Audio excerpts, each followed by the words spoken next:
യാതൊരുവിധ ഇൻട്രൊഡക്ഷന്റെയും ആവശ്യമില്ല. ഇവരെല്ലാവരെയും നിങ്ങൾക്ക് നന്നായി അറിയാം. വളരെ സുപരിചിതരായിട്ടുള്ള ആൾക്കാരാണ് നിങ്ങളുടെ മുമ്പിൽ നിൽക്കുന്ന എല്ലാവരും. വളരെ സന്തോഷം. ഒരുപാട് തിരക്കുകളുടെ പ്രത്യേകിച്ച് വെഡിങ് സീസൺ കൂടെയാണ്. ഒരു തരം കല്യാണം കൂടെയാണ് അല്ലേ സത്യേട്ടാ? എന്നാലും എല്ലാ തിരക്കുകളിലെയും നിന്നും ഓടി കൃത്യസമയത്ത് ഇവരെല്ലാവരും ഇവിടെ എത്തിച്ചേർന്നത് ഒത്തിരി സന്തോഷം. Most welcome everyone for this special stage.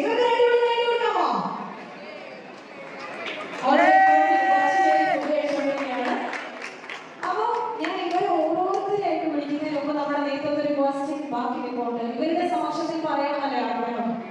Okay, അപ്പൊ ലിനു ചേച്ചിയുടെ ഒരു 5 ക്വാളിറ്റീസ്, ഏറ്റവും ഇഷ്ടമുള്ള ഒരു 5 ക്വാളിറ്റീസ് പറഞ്ഞോളൂ.